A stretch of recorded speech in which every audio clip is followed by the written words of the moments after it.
Assalamu alaikum të nderuar shikues të PIS TV-s. Ja ku po takohemi në një emision të ri këtu në freskinë verore, ku edhe sot padyshim do vizitojmë dhe do takojmë mysafir të ndryshëm në kuadër të rubrikave të cilat i trajtojmë këtu në kuadër të këtij koncepti veror. Nisim me rubrikën e parë, e cila ka të bëjë me rëndësinë e leximit të Kuranit në çdo kohë me tekst të veçantë në këtë periudhë vere. Do zhvillojmë intervistën me hoxhën e nderuar nga qyteti i Bushtërisë, Beton Bunjaku, me të cilën do trajtojmë pikërisht këtë tematikë.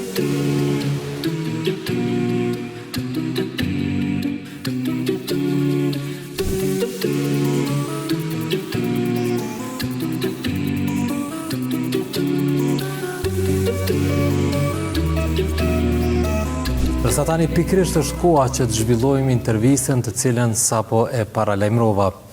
Nderuar hoxhë, selam aleikum. Aleikum selam, nderuar. Faleminderit që gjetët kohë për të bashkëbiseduar me ne për këtë temë, pra për rëndësinë e leximit të Kuranit në xhami.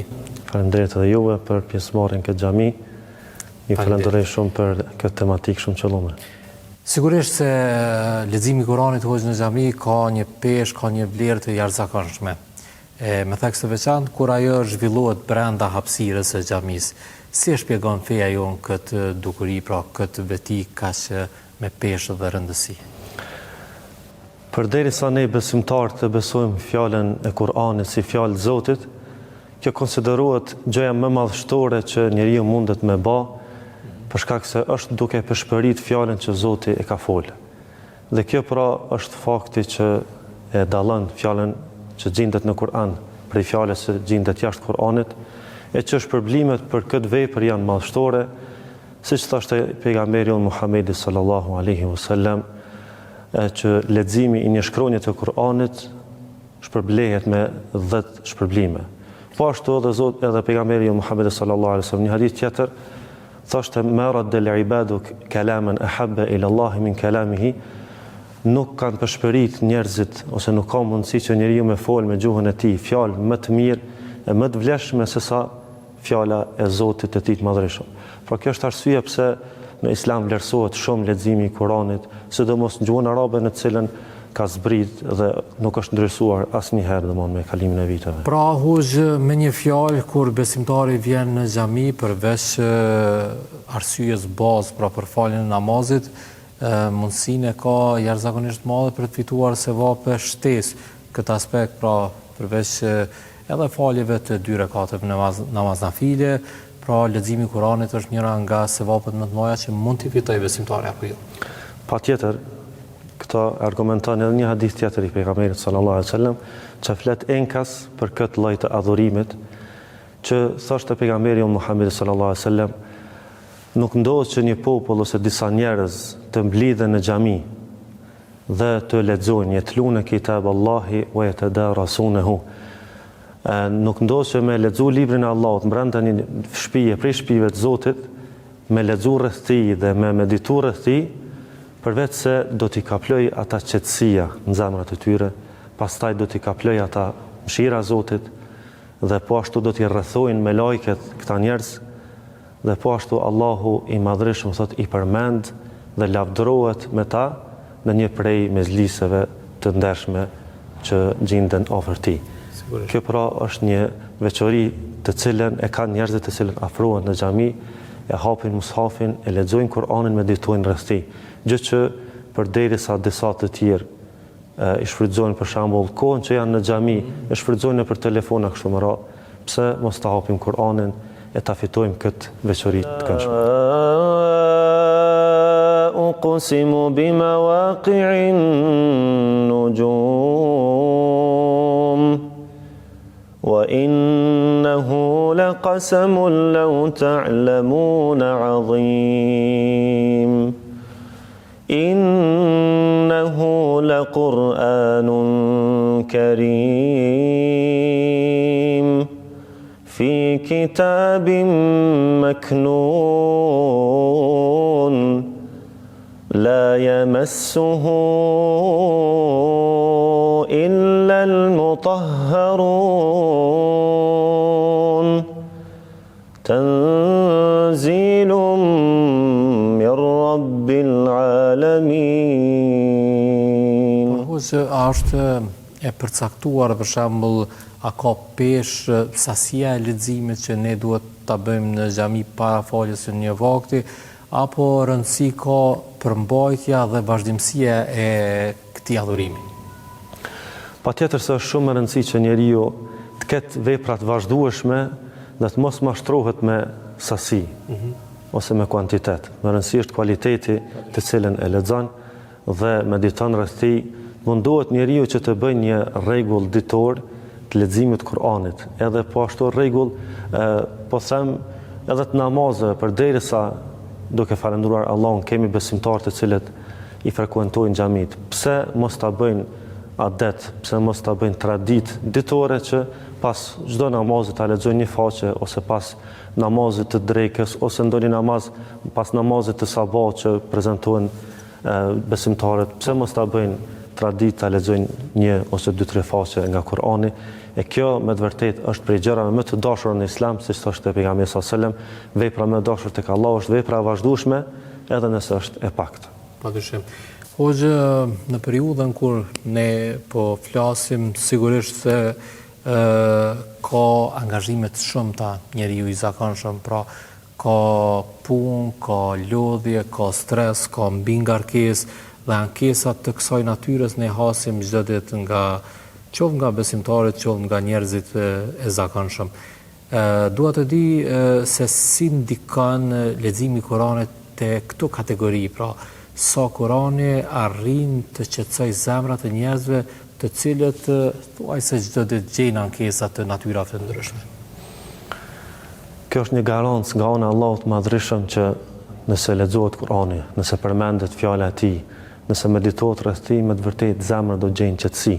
Këtë nuk e them as on, as nuk e thot tjetër i mirë, po thot Allahu i Madhërisëm, ai i cili ka kriju këto zemra. Thot Allahu i Madhërisëm, ela bi dhikrillahi tatma'innul qulub. Me të vërtetë me përmendjen e Allahut qetësohen zemrat. Pra është garancë nga ana e Allahut të Madhërisëm që zemra do të qetësohet nëse lexon këtë Kur'an. Dhe po ashtu mundet secili me u interesu dhe me përfitu prej përvojave të besimtarëve. Nuk ka besimtar që lexon Kur'anin e që të mos thoj unë jam qetësuar me këtë Kur'an, ose do ta ndëgjoj Kur'anin dhe do të thotë zemra ime po qetësohet duke lexuar këtë Kur'an, për shkak se Zoti e ka bërë asisoj, ai është krijuesi i kësaj zemre dhe me fjalën e këtij krijuesi do të qetësohet kjo zemër. Hoxhë, viteve të fundit kemi vedisim të theksuar të rinjve tanë, pra numri në ngritje fatmirësisht i besimtarëve të rinj, pra një vedisim i përgjithshëm. Sa këta të rinj, të cilët kanë filluar tash të jenë edhe praktikues të rregullt në xhamia tona, sa e ushtrojnë leximin e Kuranit? A është i kënaqshëm leximin që ju konsideroni se e hasni, apo ka hapësirë që çështja e leximit të Kuranit të ngritet dhe të ndërgjegjësohet edhe më shumë në ambientet tona? Tek fëmijët ne mundohemi me pas shumë kreativitet që fëmijëve me i motivu edhe me i vendos afër Kuranit, edhe me apo sa më dashur Kuranin, fjalën e Zotit, për shkak se fëmijët janë të natyrës që dëshirojnë gara, dëshirojnë konkurrencë, dëshirojnë lojra kështu me radhë, ndërsa ne e dim shumë mirë se sa është i rëndësishëm mësimi i Kuranit për ta. Dhe normalisht se duhet që me çdo mund të bëjmë çdo lloj mundi dhe kreativiteti që Kur'anin t'ja bëjmë të dashur atyre. Duke filluar nga vetvetja jonë dhe fëmijët, sidomos kur e shohim se do të merret shembull prindi ose flaku i cili hyn në xhami dhe hap Kur'anin, e hap mushafin, hoxha e hap mushafin xhamati, patjetër se fëmia do ta sheh rëndësinë e leximit të Kur'anit, jo vetëm kur e ka detyrë, por edhe në kohën e lirë. Andaj po shumë e vërtet mirë, po ne gjithsesi do të jemi shembull për ta, ti mësojmë dhe t'ja bëjmë Kur'anin të dashur duke e vendosim në praktikë, siç e thamë më herët, ta praktikojmë pra Kur'anin dhe ta lexojmë atë në xhami sa më shumë, që të shohim shëmbëltyr tek ne. Sepse ndoshta edhe nga moshat e mesme, them ashtu, sikur në biseda me ta potencohet fakti që arabishtja gjuhë e vështirë, shkronjat problematike për të mësuar, por kur i pyesim se a keni filluar ndonjëherë të tentoni ta praktikoni, ta mësoni leximin e Kuranit, thojnë jo vetëm se na u duket vështirë. Çfarë mesazhi keni për këtë kategori të cilët ende nuk tentojnë provojnë për të mësuar leximin e Kuranit? Statistikat flasin vetë. Kurani është libri më i mësuar në rrezullin toksor. I pyetësha shumë shpesh nxënësit e mi. Tregoni këtyre të cilët nuk e kanë mësuar surën El-Fatiha. Kush e din prej neve surën El-Fatiha? Shumica absolute, dhe më thonë, e ngrisin dorën dhe kjo dëshmon për mrekullinë e Kuranit. Një numër i madh i njerëzve, jo vetëm në botë, mirë po edhe në vendet tona, e mësojnë Kur'anin, e mësojnë suret, edhe pse asgjë nuk kuptojnë prej tij. Kjo dëshmon se Kur'ani është i lehtë. Thotë Allahu i Madhërisht: "Wa laqad yassarna al-Qur'ana lidh-dhikri fahal min mudakkir." Ne kemi lehtësuar Kur'anin për përmendje, kemi lehtësuar Kur'anin për të lexuar. Kështu që ka praktikë të mjaftueshme. Shohim çdo ditë që numri i cilëve mësojnë Kur'anin, lexojnë Kur'anin, mësojnë përmendsh është shumë i madh. Kjo tregon se është e mundur, për shkak se ata janë njerëz. Dhe mjafton të ndalim në rrugë besimtarët dhe t'i thojmë a e din surën El-Fatiha, shumica absolute do ta thonë që e din ose ndonjë sure nga Kur'ani. Kjo dëshmon se Kur'ani është i lehtë dhe praktika pra na dëshmon këtë gjë, kështu që mungon vetëm vullneti dhe dëshira për të filluar, ndërsa kur fillon njeriu shef sa lehtë është. Hoxhë, unë të falenderoj shumë për këta minuta që ndat me ne dhe shikuesit tanë për të folur pikërisht për çështjen e vlerës dhe rëndësisë të leximit të Kuranit. Allah i shpërblef, faleminderit edhe juve për prezencën, lutem Allahun e Madhërisht që t'ju shpërblej me të mirat të tij në këtë botë edhe në botën tjetër. Amin, faleminderit edhe juve. E pra të nderuar shikues, sapo ndoqët intervistën me hoxhën e nderuar Beton Bunjakun, me të cilën pra trajtuam këtë çështje kaq të rëndësishme për të gjitha moshat, për muslimanët e vegjël, muslimanët e moshës së mesme dhe për ata në moshë të shtyr, për të cilët pra asnjëherë nuk është vonë fillimi i mësimit të leximit të Kuranit. Pas kësaj rubrike ne kalojmë tek pjesa e dytë, tani është koha të zhvillojmë intervistën qendrore me mysafirin e radhës.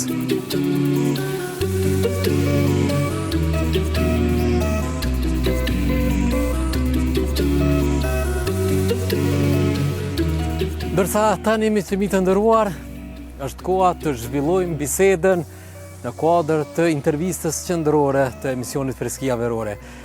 Kemi ftuar avokatin e nderuar Azrem Bytyqi, me të cilin do diskutojmë për një temë që është e ndjeshme kurdoherë.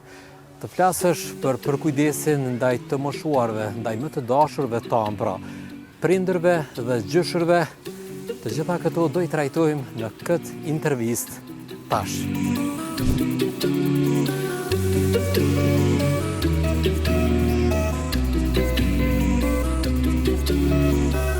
Po pra të nderuar miq, pas paralajmërimit që sapo bëra, tash është koha të zhvillojmë bashkëbisedimin me mysafirin e nderuar në lidhje me mbrojtjen e të moshuarve, pra një temë që kemi përzgjedhur ta diskutojmë me avokatin e nderuar Azrem Bytyqi. Nderuar, përshëndetje dhe mirë se erdhe. Mirë se gjej, faleminderit për ftesën. Të flasësh për të moshuarit, për mbrojtjen e tyre, për përkujdesin e tyre, ne si shoqëri shqiptare dhe kosovare në përgjithësi, këtë gjë kemi pasur të trashëguar brez pas brezi. Si shpjegohet ose si përkufizohet përkujdesja në raport me këtë vlerë të shtuar të shoqërisë tonë, pra me të moshuarit tanë? Kjo është temë mjaft e rëndësishme sociale, e cila masonej ka dhe karakteristika dhe ligjore, merr edhe karakter ligjor në situata të caktuara. Natyrisht që është temë e gjanë për mi dhënë një përkufizim, mirë po fillojmë me trajtu nga aspekti ligjor, pastaj po dalim në aspektin social dhe kulturor.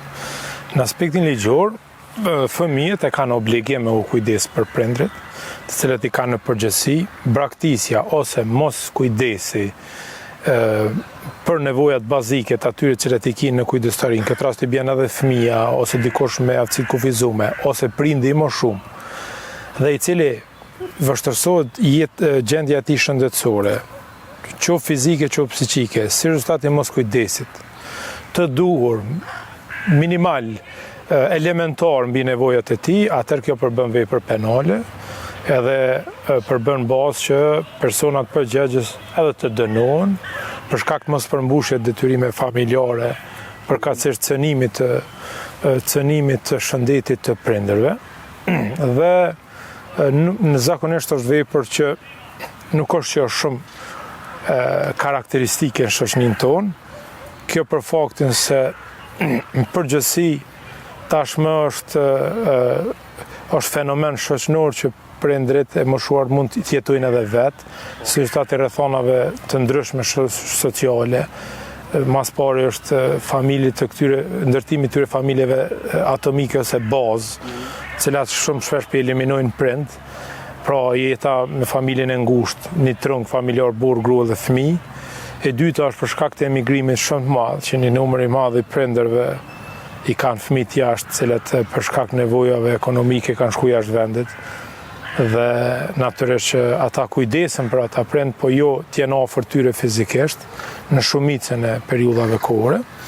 Po përgjithësia ligjërisht bie gjithmonë mbi ata cilët i kanë kujdestari. Kurse në aspektin social, përkufizimi është obligim moral, pra mund të përkufizojmë që fëmijët e kanë obligim moral, në realitet e kanë obligim edhe kushtetues, po dhe ligjor, që të kujdesen për prindrit, ashtu siç prindrit janë kujdesur për ta në fëmijëri. Pra ligji i familjes parashë që prindi ka edhe të drejtë të kërkojë alimentacion në rast se fëmia, domethënë nuk kujdeset mjaftueshëm për të dhe nuk i përmbush nevojat e tij, i cili ka të hyrat mjaftueshme, dhe ashtu siç prindi ka harxhuar për të derisa ka arrit moshën e pavarësisë dhe moshën madhore, edhe fëmia ka obligim, atëherë kur është në kulmin e fuqisë së tij fizike, materiale, jetësore, që të kujdeset për prindrit, cilët ndoshta i kanë pensionet e vogla, kanë sëmundje, kanë shumë borna, kanë nevoja elementare, të cilat nuk plotësohen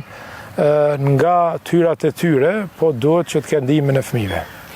Avokat, ka shoqëri të ndryshme, sidomos ato perëndimore, që sikur këtë gjë, nga kjo gjë janë shkputur me vite edhe me dekada, pra e sikur kohën e fundit dëgjojmë që ka nga to që po japin edhe shumë të parave për fëmijët e tyre që dëshirojnë të përkujdesen pra për prindrit e tyre. Ne këtë gjë si shqiptarë në kalumen asnjëherë nuk e kemi bërë për para, po e kemi bërë si obligim moral, të cilën gjë vazhdojmë ta bëjmë.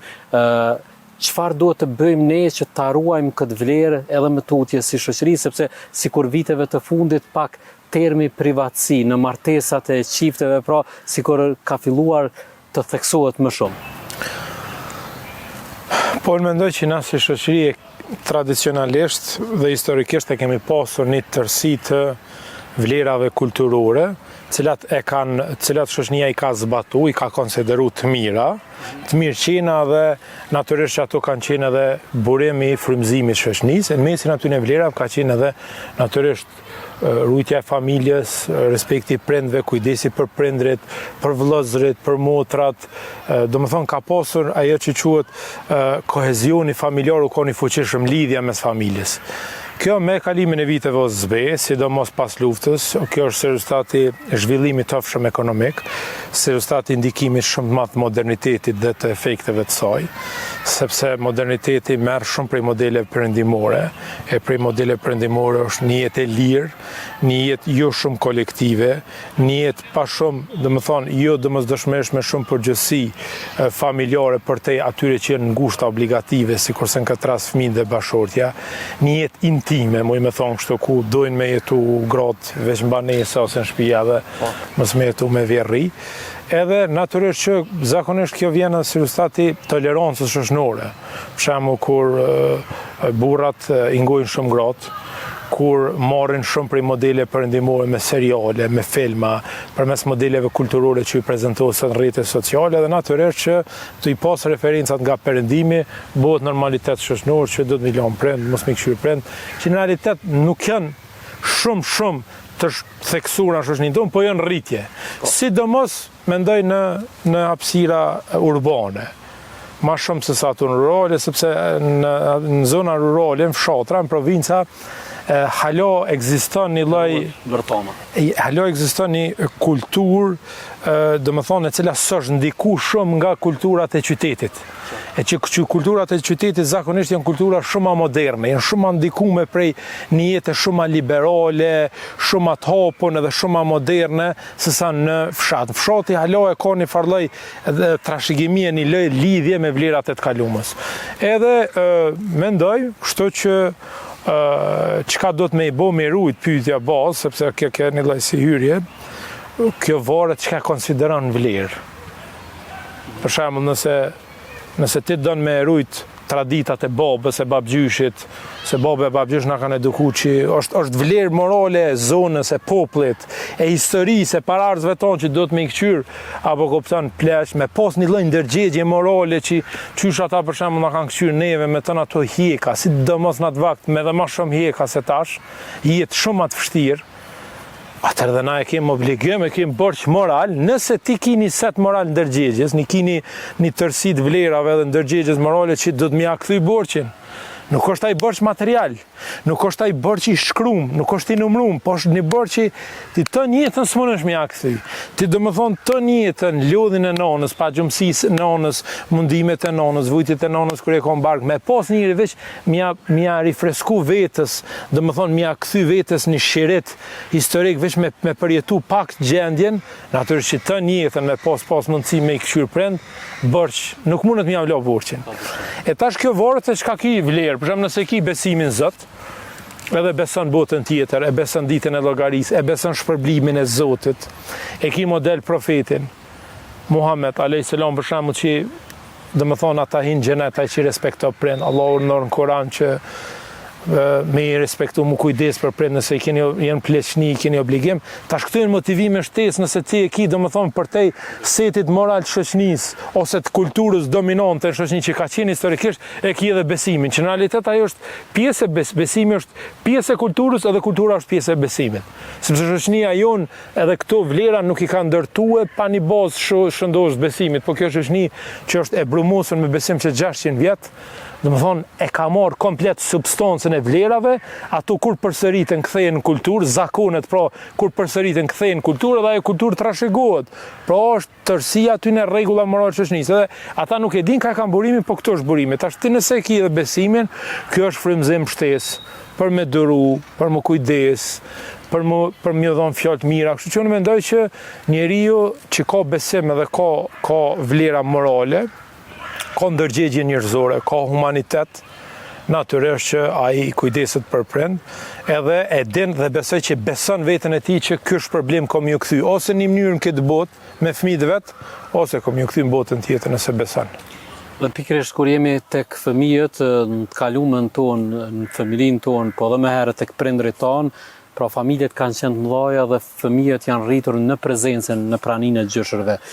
Madje ka dhe studime të ndryshme ndërkombëtare që potencojnë këtë vlerë që çdo fëmijë që rritet në prezencën e gjyshërve edhe është më i lumtur, edhe është më i kompletuar në aspektin psikologjik.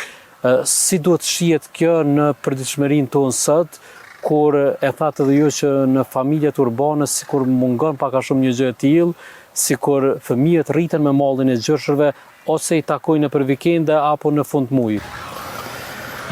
Pajtona plotësisht, edhe unë kam dëgjuar këtë studim nga prindrit e mi, cilët janë gjyshër dhe e përjetojnë atë lumturinë e kalimit kohës me nipa dhe mbesa. Unë mendoj që është e vërtet, mendoj që lidhja mes fëmijëve dhe gjyshërve është një lidhje jashtëzakonisht e thellë sentimentale, shpirtënore, emocionale, e cila shumë ndikon në rritjen e lumturisë së fëmijës, në vetbesim, në imazh shumë më të bukur për botën edhe në krimin e imazhet, modeleve, roles se si duhet me ndërtu modelet, cilat modele duhet me i pas në jetën e vetë. Zakonisht fëmijët nuk i njohin të famshmet, që fëmijët i kanë model prindrit, i kanë model gjyshrit, tafërmit, nanën, babën. Andaj mendoj që kjo natyrisht që duhet jetë mesazh për shoqërinë, që duhet sa më shumë ta ushqejnë raportin mes gjyshrave dhe nipave, edhe mbesave, sepse kjo jashton jetën gjyshrave, jashton lumturinë, ja rregullon pleqëninë, ja vletëson pleqëninë, po njëkohësisht edhe fëmijët i lumturon. Unë vetë e di lidhjen që i kam pas me gjyshrit e mi, dhe natyrisht ndoshta njëna prej atyre faktorëve është që pse e konsideroj që kam pas një fëmijë të lumtur, sepse më rrit me ta, më ka një lidhën me ta, kam kalu mirë. E mendoj që secili fëmijë që e ka këto, natyrisht që do të ndikoj shumë, do të ndikoj në çdo raport, ndikon me shok, ndikon në lojë, ndikon në shkollë, ndikojnë shumë rast. A ka sfida? Ka. Sot fatkeqësisht apo kupton, domethënë e hupin shumë shpesh atë ndjeshmërinë prindërore prind, her nona, her baba, balla ma shpesh nonat, zakonisht kundër vjerrive. Mbos rasteve që i kam unë observimeve profesionale po flas, mund të jem i gabum, sepse si kam në krejt rastet e Kosovës. Po nga observimet e mia dhe zakonisht janë gjykime jo drejta në emocionale, nuk ka arsye, nuk ka racionalitet, apo kupton, nuk menohet për mirësinë e fëmijës, nëse fëmia për shembull të ja çon gjyshrëve të vet, apo kupton, ajo ndikon pozitivisht te fëmia, po ti fëmin e mon peng për më jak mirë babës vet pse e do. E tash ti s'pia çon gjyshrëve. Unë mendoj që ligji do të mundërru një pitmetave që vazhdimisht e kam cek edhe në diskutimet e mia, opinionet e mia publike, po dhe në intervistat ato që do të mundërru ligji, do të mi dhon kontaktin shumë atë gjanë prindit që se ka kujdestarin dhe gjyshërve që se kanë kujdestarin. Se zakonisht fëmia po është edhe, po të thom, mjet hakmarrje, armiqësie, ndaj palës tjetër kur kam probleme, kur dojnë domethënë m'ia kallëzue fuqinë brenda familjes, vjerrive, ose m'ia kallëzue prindit, burrit që është do, ose bashkëshortës. Kështu mendoj që do të më bëni ndryshime, sepse drejtpeshimi, baraspeshimi, kontakti të fëmijëve me gjyshër dhe me prind është shumë i nevojshëm dhe i rëndësishëm për mirëritjen e tyre. Vitin e kaluar, nëse nuk gaboj, ka qenë një propozim qeveritar që në mungesë të qerdheve publike, flas për domethënë për dërgimin e fëmijëve atje, ka dalë një propozim nga kryeministri aktual që këtë përkujdesje ta marrin gjyshrit me pagesë. Si e vlerëson avokata? Është në rregull? Shumë e vlerësoj pozitivisht.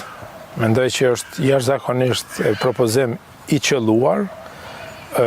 Është i propozim i cili ka shumë efekte pozitive, zero negative, i cili domethënë edhe i motivon për gjyshrit, domethënë edhe ja vështon tyrat, po edhe i njëkohësisht i bëhet lumtur me punën cilën mund ta bëjnë të i shiku fëmijët, edhe mendoj që gjyshrit cilët janë taft fizikisht dhe psikikisht të kujdesen për ata nepër dhe mbesa, jam i sigurt që kujdesen më mirë se cila edukatore që i ka 10-15 fëmijë për kujdesje. Sa jo gjoku i tij. Sigurisht. Apo kupton, edhe ka përgjegjësi dyfisht, ka përgjegjësi edhe morale për me këshir nipin edhe mesin, edhe mos pi ndodh diçka, apo kuptoni se çfarë mi thon djalit, çfarë mi thon çikës. Shihim, unë e përgëzoj edhe uroj që në çet mandat sapo të formohet qeveria, bëhet, domethënë të parashihet pjesë e buxhetit tashëm, edhe buxheti për pagimin dhe ligji, edhe akte të tjera në ligjore mënyrën e rregullimit të kësaj fushë, të aplikimit të tjerë, sepse kjo do ndikoj shumë mirë, se kjo nështë ta i nxit shumë prind, që adin domosdoshmërisht mi qu fëmijë të gjysht, e fëmijë prind gjysht më lumturu, që ndoshta çaja që kom ja dhënë qeveria çaj pagesë, as si parafrohet lumturisë që prind gjyshrit kanë mendi të kujdes për nipjet dhe mbesat e tyre. Si shoqëri tradicionale dhe konservatore që kemi qenë, për cilën gjë edhe jemi shquar, në të kaluamën tonë nuk ka ekzistuar termi shtëpie e pleqëve. Pas lufta e ka sjellë edhe këtë risi në vendin tonë, edhe pse veprimtaria dhe bamirësia të cilën e bën hoxha i nderuar Halil Kasrati sigurisht se është për tu përshëndetur me punën e palotshme që ai bën, por sa është e shëndetshme për shoqërinë tonë të promovohen shtëpitë e pleqëve, avokat, për faktin se ndoshta ende kemi kohë që ne ta kryejmë këtë kujdesje. Veç duhet bëjmë një dallim.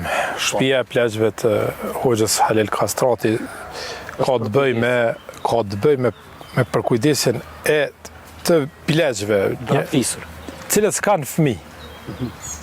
Domethënë, cilët nuk kanë fëmijë, cilët Zoti e ka caktuar se ju kanë vdekë gjatë jetës ose s'kanë fëmijë, s'kanë pasardhës. Ai nuk pranon të moshuar cilët kanë fëmijë, ai pranon vetëm të moshuar cilët s'kanë fëmijë. Në këto rrethona natyrisht që ai të është duke kryer një detyrë që është dashur me krye shteti. Mirë, po me faktin që shoqëria jonë është e organizuar, sidomos në aspektet e humanizmit, që mendoj është për mu përgëzu shoqënia kosovare, ai ka bo një punë të mirë dhe shqiptarët i kanë dalë në krah dhe sot ka institucione shumë stabile, qëndrueshmëri afatgjate lidhur me këtë institucione që ndoshta është nevoja do të ishte të rritej më shumë, që të brenda saj të kishte edhe më shumë të moshuar që nuk kanë trashëgimtar. Mirë po, sa i përket shtëpive të pleqve, kjo është një institucion perëndimor, nuk ekziston lindje, s'ka ekzistu në shoqërinë kosovare para komunizmit, sepse do të tregojmë drejt, shtëpia e pleqve është ndërtuar në kohën e komunizmit, në kohën e Jugosllavisë. Mirë po, kjo zakonisht ka qenë institucion që i ka ndërguar, nuk i ka ndërguar shqiptarët, i ka ndërguar serbët, ka qenë kulturë e tyre sepse ata janë modernizuar më herët. Edhe i kanë marrë modelin perëndimor më herët që mos me pas përgjegjësi shumë të mëdha ndaj prindërve, sepse është krijuar koncepti që shteti kujdeset më mirë. Domethënë raportin me prindë ka pas shumë raport formal juridik, sikur raportin me një landon si avokat. E ka hupat sensin shpirtënor, moral, të ndërgjegjes, të borxhit moral. Domethënë nuk e kanë zhvesh atë karakter, e kanë zhvesh shpirtin nga kuptimi i këtij karakteri të raportit. Kështu që kjo fatkeqësisht shoqërinë tonë është kështu, me modernizimin e saj. Edhe tash numri atyne që shkojnë shtëpi të pleqve vjen shumë më shumë. Po që unë mendoj që nuk arsyetohen, sepse nëse ata fëmijë kanë mundësi me shiku prindë e tyre, kanë të paktën të ordonat bazike, kanë një vend, një shtrat, ku mundet me vlejt edhe baba ose nona, qysh më dërgu shtëpi të pleqve. Pra gjykimi moral nga këndvështrimi jam është që moralisht nuk është shumë i lavdushëm dhe nuk kam shumë vlerësim për ata cilët nuk i arsytojnë rrethonat për me dërguar, dhe më thonë prind në shtëpi të pleqve. Sepse është shqetësues një fakt i viteve të fundit, edhe para liberalizimit viza me theksum të veçantë edhe pas liberalizimit, kur kemi pra familje që i kanë 2, 3 apo dhe 4 djem, por edhe vajza e të gjithë kanë synim daljen në perëndim. Të kaluarën, do thëtë në vitet e okupimit, sidomos periudhën e viteve 90-ta, kanë mujtë me qenë 3-4 vëllezër, po vetëm një ka dalë për ekzistencën, për mirëqenjen e familjes. Dhe sot hasim në për emisione ndryshme që zhvillohen dhe trokasin në për dyert e këtyre pleqve, dhe thot kam kaq djem, kaq vajza janë perëndim dhe asnjëherë nuk më telefonojnë dhe nuk më dërgojnë para. Pse po ndodh kjo avokat dhe çka po ndodh me këto raste? Unë si fenomen mendoj që ata të cilët shkojnë jashtë edhe nuk kujdesen për prindrit e tyre, në asnjë formë, as financiare, pra as kujdese telefonike që me ditë gjendjen e tyre, ose një asistencë, një pagesë, ata i kanë braktisë prindëve vet. Çfarë arsyeton ti që i shku në perëndim, nëse i shku për një jetë më të mirë, mi bë dopore, me kriju një tardhme, me blej ai prune, çush i kanë ëndra tani më kthin në Kosovë, del me gjithmonë zemrën këtu. Pse ti shkon, cili është suksesi ti pas ke dështu, nëse ti shkon edhe në ke lënë babën tënë maket se që e ka në Kosovë. Që e ke marrë ashtë 300-400 euro rrugë. Të më thonë, ke dështue komplet. Edhe mendoj që do t'ju vi tërp atyne që në çdo formë që ndorë për prindve të tyre. Unë i kuptoj ata që s'mujnë me orë, vinë ko pas kohë, qojnë dikën, e paguajnë, mundon mi u qupare, i heri morën, do me thonë mundohen moralisht me justifiku edhe me u shpagu me tëna mënyrat e mundshme për mi dal hakësh prindrit sa i kanë gjallë dhe me tentu mi lumturu më kujdes për ta. edhe mi ja përmirësu të paktën jetën materialisht. Që baba mos me pas dert, nona mos me pas dert, as për pore, as për borna, as për shtëpi, as për rrymë, as për kur gjë.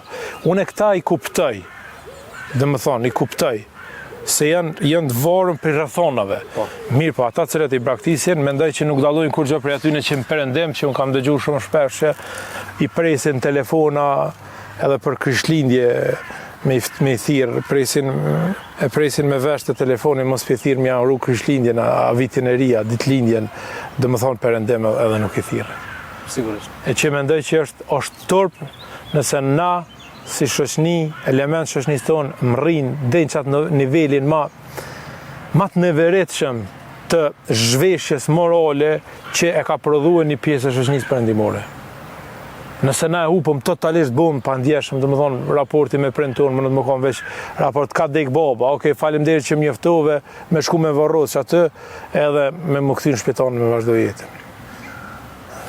Avokata, mendon se edhe institucionet arsimore duhet ta kryejnë rolin e tyre pra në edukimin e brezave të rinj, pra të mirën më shumë qoftë në përlëndet e mësimit zgjedhor, qoftë në përlëndet me theks të veçantë që janë edukative, pra që t'ju flitet më shumë për ruajtjen e familjes, për bërthamën e familjes, me specifikisht pra për rolin e gjyshërve në lumturinë e fëmijëve. Absolut, unë mendoj që një shtet i suksesum është një shtet i cili i nje sfidat, problemet e të ardhmës dhe të tashmës të shoqërisë së saj dhe i merr mosat adekuate për orientimin dhe përmirësimin e shoqënisë dhe jo që të hesh dhe të shikoj seri kur shoqënia me fenomene cilat janë duke ushtri është duke shku drejt një degradimit më të tjeshëm. Jo veç kjo, edhe përhapja e madhe për shembull e prostitucionit, përhapja e madhe e amoralitetit, përhapja e madhe e konsumimit alkoolit, e drogës, e mashtrimeve, e mungesës së kulturës në hapësirë publike, e mungesës përjetimit të hapësirës publike si tonën, dhe më thonë, halo si vje morë mas 27 vjetë dhe mos me pas një edukat që zbën me gjujt jarë, zbën me gjujt pikirët, se jo tja që kjo është e jona, nuk është e tujit, shteti nuk është i uji. Ajo tregon çfarë nivele qeverisë kemë. Nëse qeveria ka vizion për me kuptu cilat janë sfidat shoqënisë tonë, na nuk mundna me marr kurrikulën copy paste të Estonisë e të Holandës. Na duhet me marr një kurrikul mia për shtat sfidave shoqënisë tonë. Edhe nëse është prioritet, e është familja si institucion bërthom, themelor i shoqënisë, duke u dobësu, duke u zvetnu, divorcet duke u shtu, problemet psikologjike dhe depresive të fëmijëve dhe ankthyer duke u shtu si shtatindaris prindve. Droga, konsumimi i alkoolit, amoraliteti i hershëm, marrëdhëniet e hershme seksuale, shtatzanit e padëshiruar janë duke u shtuar në moshë të hershme, kriminaliteti, dhuna nëpër shkolla, mbajtja e orëve. Shteti duhet të investojë në edukimin moral vleror të fëmijëve. Sepse ato nuk mundet me thonë shteti, për shembull, ato e kryjnë edhe xhamia dhe kisha. Mirë, po jo të gjithë shkojnë xhamia dhe kishë, jo të gjithë e kanë referencë të autoritetit dhe të legitimitetit jetës tyre hoxhën dhe priftin. Duhet gjithë në mënyrë barabartë mbi bazën e vlerave universale, morale, mbi bazën e besimit në Zot. Ata që besojnë Zot me i frymëzu, me thonë Zoti i don ata cilët nuk pinë drogë, nuk pinë alkool, i don ata cilët kujdesen për prindërit vet, cilët do më thonë i respektojnë prindërit vet, cilët e ruajnë bashkësinë, shenjtrinë e bashkësisë martësore, mundohen me qenë një jetë besnike të ndershme edhe me përgjegjësi ndaj bashkëshortës, kujdesen me përgjegjësi ndaj fëmijëve. Nëse këto vlera, do më thonë, na se ndërtojna tek fëmijët, dhe fëmijët, do më thonë, e kuptojnë që ky set moral është seti i cili e propagandon ose e prezanton shteti përmes institucioneve arsimore, natyrisht që ajo do të ketë ndikim shoqëni. Edhe ndoshta gjeneratat e reja do t'i nxjerrë më të mira se sa gjeneratat e kaluara. Mirë, po shenjat nuk janë. Dhe shteti s'ka bëu kurfar ndryshime, që mendoj që Ministria e Arsimit është një prej digasterëve fatkeqësisht më të dështuar të kësaj qeverie, prej që ka ardhur në pushtet. Pra asë një reformë esenciale që me pas një ndikim pozitiv, përmirësues, në gjitha aspektet, qoftë në performancë mësimdhënies, qoftë në performancë ndërkombëtare, qoftë në rënien e dhunës, amoralitetit, alkoolizmit, asnjë s'ka ndro. Kështu që kjo është tregues që duhet me ndrru.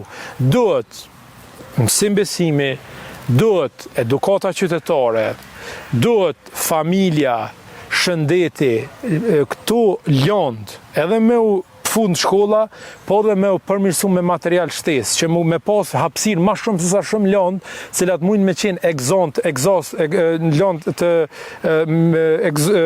dhe më thonë, lënd humane, shkencave eksakte dhe shkencave humane, ma shumë për shkak nevojës.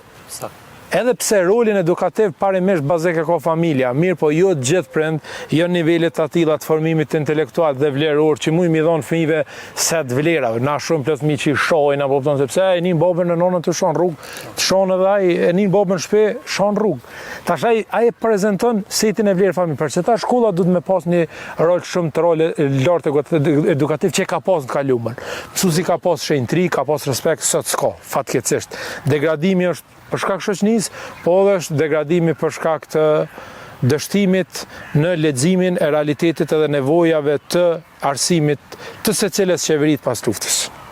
Avokat, të shpresojmë që për kujdesin ndaj të moshuarve tonë, ndaj prindve tonë, ndaj gjyshve tonë, do të vazhdoj edhe për vite dhe dekada ashtu siç e kemi mbajtur këtë vlerë ta ruajmë. Unë të falenderoj shumë për këta minuta që Faleminderit e juve për ftesën. Miq të nderuar, kjo ishte intervista që zhvilluam pra me avokatin e nderuar Azrem Bytyqin. Biseduam me tematikë specifike pra për kujdesin dhe gjithë angazhimin tonë si shoqëri në raport me një shtresë që është jashtëzakonisht e ndihshme, por që ka rol dhe rëndësi jetike në përditshmërinë tonë, në atë se çka ne jemi si shqiptar, pra kujdesin ndaj të moshuarve tanë. Pas kësaj interviste kalojmë tek mendimet e qytetarëve, do i pyesim ata në lidhje me një tematikë tjetër. Sa është e rëndësishme falja në marrëdhëniet mes njerëzve? Falja është një ndër virtytet më të mira që mund ta ketë një person. Tek shqiptarët karakterizohemi që jena popull falës, por që nga koha e kanunit kemi bërë falje pajtim gjaqesh, kurse edhe sot ne shqiptarë duhet ta trashëgojmë këtë të mirë, të falim sa ma shumë, t'ja zgjasim njërin tjetër dorën, mos kemi probleme. Sa kemi të vështirë kërkim faljen apo edhe faljen në të tilla raste, pra do të thotë e konsideroni vlerë dhe kulturë kërkim faljen? Varet tash prej personave sa janë gjak nxehtë, sa janë që dëshirojnë me fal. Besoj që shqiptarët gjithë dëshirojnë të falin, por nganjëherë varet prej personit, temperamentit. Falja është diçka që duhet ta praktikojmë shumë shpesh, duke mësuar edhe nga feja, edhe nga pjesa e nes që jemi si shqiptar, na ka karakterizuar diçka që faljen e kemi primore. Po edhe me kauna fetare thotë që nëse dikush fal, atë edhe thonë Perëndia ta bën kabul ta. Kështu që nëse varet është edhe për gabimit, a është bo gabimi me qëllim apo pa qëllim, rrethonat që aty është bo, po nëse është për më fal, është mirë më fal. Ne si popull sa jemi falës në këtë rast? Pas të kohët e fundit pak nështë edhe që pi aplikojnë edhe firë, ma shumë ja ka nisë me ndodhë kjo, për përpara ka pas përshatra dhe njërë këto gjakmarit. Se po në e pak edhe mentaliteti jonë, edhe jo mos shkollimi, nivelli jo të shkollimit e ka ndiku. Po tash nështë edhe nivelli i shkollimit, edhe arsimimi, edhe kultura, ngrit edhe. Ma me që falet ma shumë se.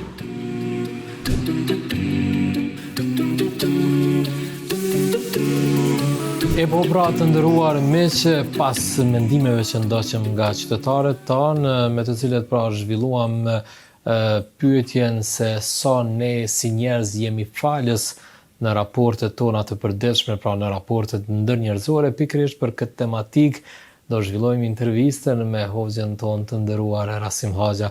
Nderuar hoxha, selam aleikum. Wa aleikum selam wa rahmatullah. Hoxhë, do flasim pra në lidhje me konceptin e faljes në raportet tona ndërnjerëzore. Çka na mëson feja jonë islame për faljen mes njerëzve? Fillimisht themi se falja është vërtet i lartë që e plotëson karakterin e muslimanit edhe personalitetin e tij. Pastaj Allahu i lartësuar nxit në falje në disa forma. Gjithashtu shembullin më të mirë që e kemi, shembullin e gjallë pejgamberin alayhi salatu wasalam, Allahu e ka sjell në tokë që pjesë e jetës së tij dhe misionit të tij është edhe falja, e që këtu ka çka të flitet për format e faljes që pejgamberi alayhi salatu wasalam ka bën njerëzve. Mirë po si koncept, mon falja edhe në aspektin fetar sheriatik, po edhe në aspektin e përgjithshëm, falja është kur ke mundësi muhakmir ndaj dikujt, me marr hakun, nuk e merr hakun, do e lën për diçka. On thjesht mundesh me marr hak, po nuk merr. Mirë, për çka e lën që tu pastaj është ajo thjerza ku vendoset, se nëse e lën për hir të Allahut, pastaj ky bëhet vërtet edhe më i lartë, përveç domthonjë që e kompleton muslimanin edhe karakterin e tij, pastaj i sjell edhe shpërblime të shumta për arsye se po e lën në mbledhtina.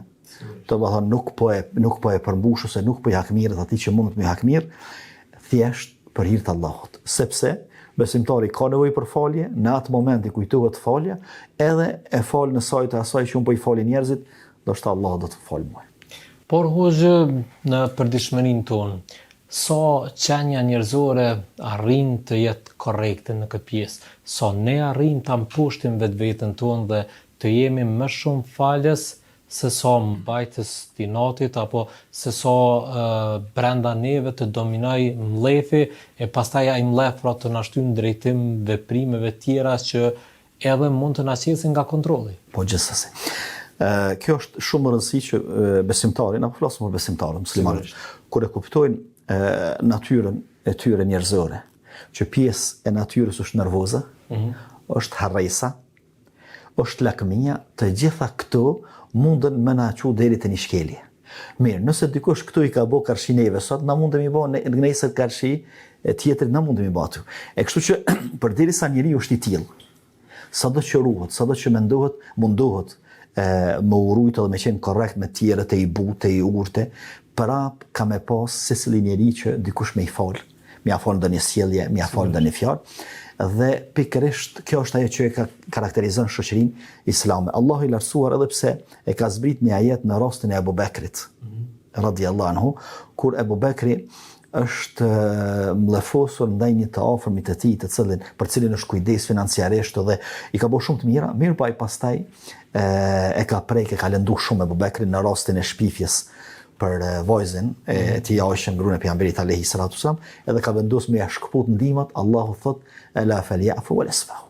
Le të falin edhe le të tolerojnë, domethënë le të kalojnë. Ala tuhibuna yaghfir Allahu lahum. A nuk kanë qef ata që Allahu më i falë? Abu Bekri thotë gjithsesi kam qef Allahu më i falë, edhe për këtë moment thotë Abu Bekri e të i kalon mlefin, edhe të i kalon atë nervozën që e ka shkaktuar i afërmi i tij, edhe e thot gjithsesi kam nevojë për falën Allah, du më fal Allah, edhe unë do ta fali këto, edhe nuk do t'ja shkëpos ndihmat. Më thon këtu, domthon ky rasti i Abu Bekrit, pastaj rasti i pejgamberit alayhi salatu wasallam, pastaj para këtyre ajetet e shumta që flasin për faljen, krejt kjo që me i mbajt nën kontroll sjelljet e njeriu, sjelljet e besimtarit, sepse në ndikimin e nervozës, të mlefit, të ndjenjes për hakmarrje, mundet besimtari me vepru diçka që përveç që pendohet për ato që e ka bë, mundet edhe me shkaktu dëme të pariparueshme. Po thjesht mundet me largu dikën që e ka pas të zemrës, mundet me lëndu dikën që më kurr nuk mundet me largu atë lëndim, mundet me shkatërru raporte. Mundet me i prish shumë elemente të rëndësishme të shoqërisë, sikurse është bamirësia, afria mes vete, ndihmesa në të mira, mundet me i shkatërru këto për shkak të një nervozës që në këtë moment nuk i ka shkuar në armend për shembull për falje të tolerim ose të ikalim. E ky domethënë është përveç që është porosia Allahu të lartësuar në shumë ajete dhe në ajetin që e përmendëm, gjithashtu është edhe shembulli i pejgamberit alayhi salatu wasallam që në X raste. Kur them në X raste, domethënë janë shumëta kur i ka të i kalu, i ka fal shokët e tij të cilët her pas here për shkak domethënë të momentit, për shkak të rrethona, për shkak të mosnjohjes së të mirë të gjitha dispozitave sheriatike kanë ndodhur që e kanë bën një gabim ndaj pejgamberit alayhi salatu wasallam që ka pas nevojë për falje, edhe asnjëherë sikurse e përmend Aisha radhiyallahu anha, kur nuk ka hak mirë për veten e tij. Unë gjithmonë ka fal. Pejgamberi alayhi salam kur ka pas zemër, edhe ka pas fuqi për me I fal idhujtarët. Po armiqtë e Allahut, armiqtë e vet, ata që nuk lanë metoda, mjete, as rrugë për me luftu pejgamberin alayhi salam, kur pat forcë me I fal ata, pse nuk do t'i falte pejgamberi alayhi salam shokët e tij të cilët I edukoi vet, të cilët I brumosi me durët e tij. Padyshim. Por hoxhë, akti I faljes në vetvete, si ndikon në zemrën, në zbutjen e zemrës së besimtarit në momentin kur besimtari e merr këtë vendim, pra, dhe e realizon këtë vepër e cila padyshim se ndikon pastaj në brendësinë e tij. Po. Fillimisht themi se falja, edhe pse është e preferuar në sheriat, ka raste kur falja dëmton. Ka disa raste kur nuk duhet të falim, ose duhet ta çojmë deri në fund vendimin I cili kërkohet, e që është në përputhje me rregullat sheriatike më tepër se sa falja. Mirë, por këto janë raste domethënë raste të numëruara, raste të pakta, mirë, por në përgjithësi është falja. Mirë, kur thot Allahu fal, I thot besimtarit fal. A ka mundësi Allahu me ngarku besimtarin me diçka që s'mundet? Se mundet me na ardh dikush neve dhe me thonë valla s'po më fal. Fal një herë, fal dy, fal tri, jo më lodh më të fal. Mirë, Allahu po të fal. Allahu po të fal edhe për na e sjell shembullin e pejgamberit alayhi salatu wasalam, shembull të gjallë se çish ka fal. Kështu që njeriu mundet me fal. Pastaj në anën tjetër, ndoshta I duket më e sikletshme në momentin e faljes. Mirë, po shumë më e lehtë edhe shumë më e mirë, s'ka dyshim aty, falja se sa hakmirrja. Sigurisht. Pse? Sepse shumë njerëz kur e realizojnë mllëfin e tyre, edhe hakmirën në kohën kur ka mundësi mu hakmirë. Pasi që I kalon mllëfi, pendohen, çabona. Domthon sa shumë shembuj të thjeshtë në marr. Domthon sa çifte bashkëshortore kanë përfunduar për shkak të mllëfit, që ka mungu falja, edhe toleranca, edhe janë nda gruaja dhe burri mas 10 vjetëve që I kanë bërë bashkarisht. Pastaj sa raporte janë ngri ose janë thy mes prindërve dhe fëmijëve për shkak të mosgatishmërisë për me fal. Sigurisht. Tash Allahu I lartësuar kur fal besimtari, përveç që ja çon një freski në zemër, edhe e ndin atë freski shumë më mirë dhe shumë më të lehtë se sa me pas shfrim mllëfit. Që na kemi se do të shprehim themi mushfrim, po do mushfrim. Më mirë është mushfrim duke fal, se sa duke u hakmir. Nga sa Allah I lartësuar përmes faljes, përveç që do t'ja qetësoj zemrën, edhe do t'ja qetësoj shpirtin, edhe do ta ruaj prej pasojave të hakmarrjes, gjithashtu do ta ngris. Edhe ashtu sikurse e përmendin rregull të përgjithshëm dietarët thonë se falja edhe toleranca besimtarit nuk I shkakton vetëm se ngritje, edhe në këtë botë, edhe te njerëzit, edhe tek Allahu I lartësuar. Kur I ka parasysh besimtari këtu, domthon se falja kërkohet për Allahut. Allahu po më porosit me fal. Në të përgjithshme. Pastaj falja e qetëson shpirtin. Falja na ruan prej pasojave të hakmarrjes. Me falje Allahu na ngrit, me falje Allahu na fal neve. Padyshim. Tash kur I ka gjitha këto parasysh, patjetër se ka me jarë një farfreskie e shpirtit edhe shumë më I qetë ka munisë sa me u pas hakmirë edhe me qu deri në fund mllëfin edhe nervozën e tij. Pra hoxhë, me këtë logjikë I bie që një lloj paradhume e faljes është toleranca, sepse thënë ndryshe, pra asesi nuk arrim aktin e faljes pas që në përditshmërinë tonë tolerant, e që nga njëherë sikur një pjesë e madhe e qytetarëve, banorëve të zakonshëm, sikur I mbulon arroganca apo ai verbria e përditshme qoftë në komunikacion, qoftë në raporte ndërnjerëzore, pra sikur nga njëherë nuk arrim dot të trokasim tek toleranca, për çem pastaj edhe faljes. Pejgamberi alayhi salatu wassalam lidhe me tolerancën thot Allahu e don një besimtar I cili është tolerant kur shet, tolerant kur blen, tolerant kur merr borxh, tolerant kur kërkon me kthy borxhin. Mon thjesht toleranca është ajo që e zbukuron besimtarin edhe e ngrit ata. Pastaj në çdo frymën e tolerancës, gjithsesi duhet më u zhvillu jeta e besimtarit karshi besimtarëve tjerë ose edhe karshi njerëzve, sepse nëse dikush ka me pas nevojë që na me qenë tolerant ndaj tina sot, na kemi me pas nevojë që dikush më na toleru nesër. Von gabimet që i bën dikush ndaj neve, edhe ne kemi me bë. Von ajo që e përmenden komunikacion, pastaj humbja e sabrit, humbja e durimit, do të thonë dinamika e jetës ka ndikuar që besimtarët, njerëzit përgjithësi, po edhe besimtarët pjesë e botës të cilën po jetojmë, me tentu që me i kry punët e tyre, me i arrit qëllimet e tyre në mënyra shumë të përshpejtuara. Diçka i del në rrugë, një pengesë e vogël, ose i duket që filoni po e pengon, ose filoni, do të thonë është pengesë, pastaj mundet me shpërthy dhe e harron tolerancën në këtë rast, e harron që toleranca përveç që është qetësi shpirtërore dhe është ngritje tek Allahu i lartësuar, thonë nëse nuk tolerojmë, çka ndryshojmë caktimin e Allahut. Pastaj kjo lidhet edhe me anën e besimit. Do thonë nëse tolerojmë, edhe që thënë popullit e kemi shpirtin fet. Mon shpejt aty, nguto aty, bërtit aty, mos fal ata, mos mirë, çka ndryshon kënë caktimin e Allahut? A na bën më të pasur? Jo. A na bën më të mëdhej? Jo. A na bën më të dijshëm? Jo, absolutisht. Mon thjesht na e bën një shpirt më të ngushtë. Që në atë shpirt pastaj më nuk mundet, ose një zemër, me thonë, nuk mundet me jetu më tepër se vetja jonë. Mon doj me e fut dikan aty? Doj me fut dashni për dikani, s'ka nuk nëzem për arsye se është ngushtu zemra.